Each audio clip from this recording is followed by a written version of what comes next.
Thank you to Wargaming for sponsoring this video.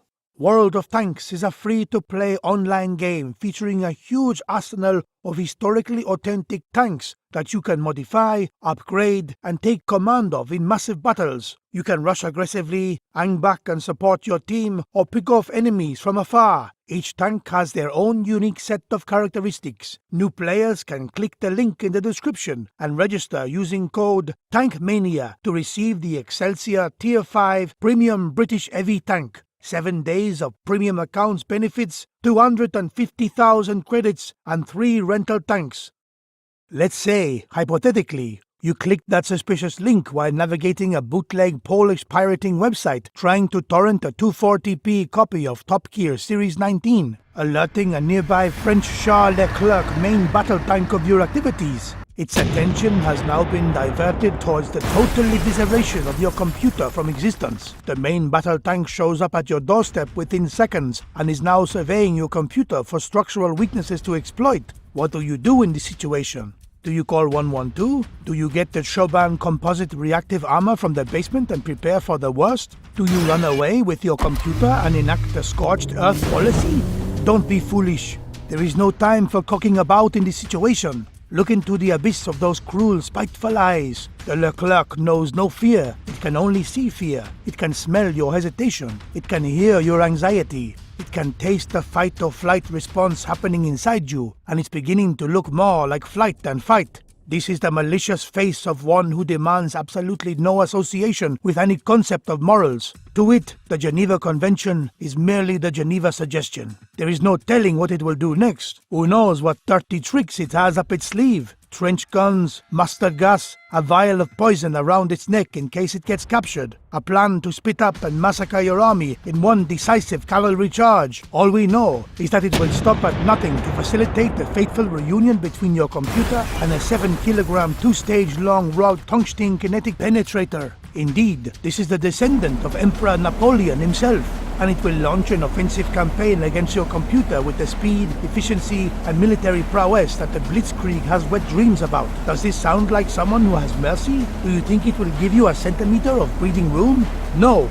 Our only hope of surviving is to rely on our sharp wits to quickly survey the situation and accordingly formulate a plan. So let's get to it.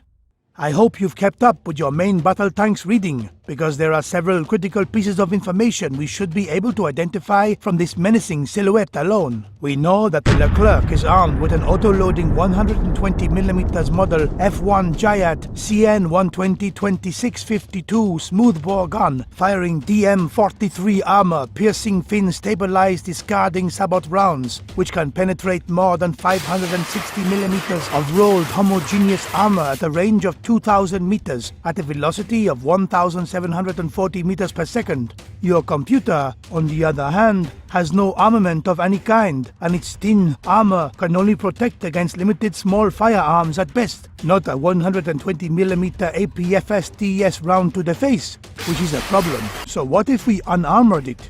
True, your computer has an armor profile that forces the perpendicular projectile impact optimal for ceramic armor, but your computer would probably punch a hole in the ground due to the weight of 8 inches of steel welded to it. Also, the sheer kinetic energy of a 7-kilogram tungsten projectile moving at almost 2,000 meters per second impacting your computer would most likely cause it to simply cease to exist, so this is out of the question. The Leclerc is propelled by an 8-cylinder diesel engine producing 1,500 horsepower, allowing it to reach cross-country speeds of 55 kilometers per hour and can track your computer over a range of 650 kilometers with the use of external fuse tanks. So taking your computer and running also won't work. You are not William Sherman. Do not attempt any scorched earth tactics. You would probably burn down your own computer in the process. Given this information, we realize that defensive tactics are impractical. We will thus take an offensive position and eliminate the enemy ourselves.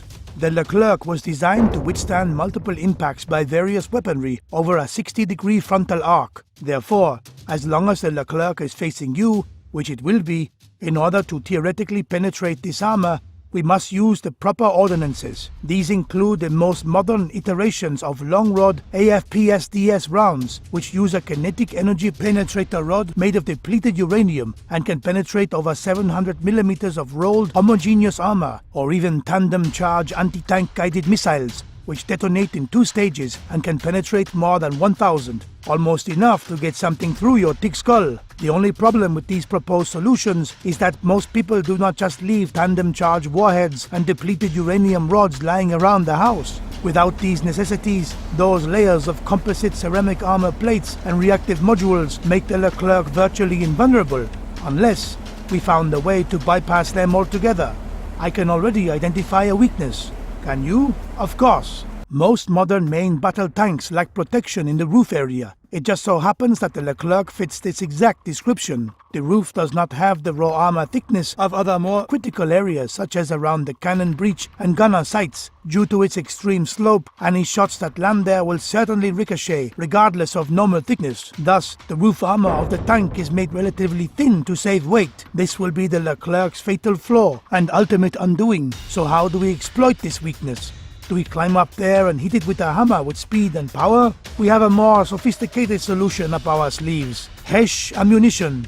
Unlike conventional kinetic energy penetrators, high-explosive squash-head shells rely on a malleable warhead that deforms upon impact, creating a path of plastic explosive that spreads across the surface. The base fuse then detonates this path, causing internal spalling across a large area, on the same slope that would cause APFSDS rounds to ricochet or shatter like its fragile ego. HESH shells will successfully detonate and cause a shockwave of destruction out of the sheer energy of how based it is in not giving a single toss about armor slope.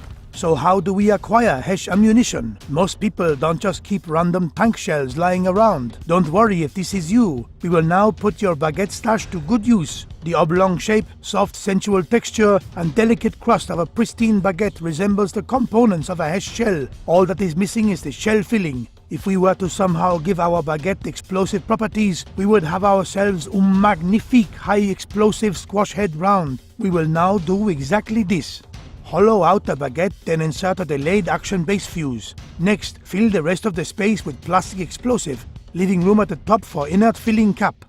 Then cut the baguette in 2 pieces to separate the shell and shell casing. For legal reasons, I have to tell you not to do what I just did. But it is up to you to decide whether or not you want to follow that advice when there is a Leclerc waiting at your front door. We now have 1 HESH shell that is ready to fire. Since barrel rifling allows the shell to spin and disperse the plastic explosive, filling over a greater area, we will retrieve the Royal Ordnance L30A1 120mm rifle gun emplacement we have conveniently stored in the basement. Now observe as the HESH round detonates on the Leclerc and liberates our computer from harm.